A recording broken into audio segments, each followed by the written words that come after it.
మెంతిపప్పు మెంతిపప్పు అండి.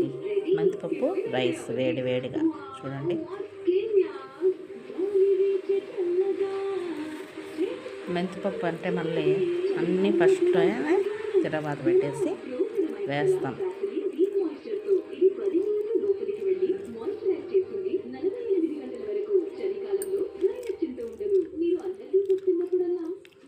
వేడి వేడిగా మెంతిపప్పు అన్నం. మెంతిపప్పు వంటికి చలవ కూడా చేస్తుంది.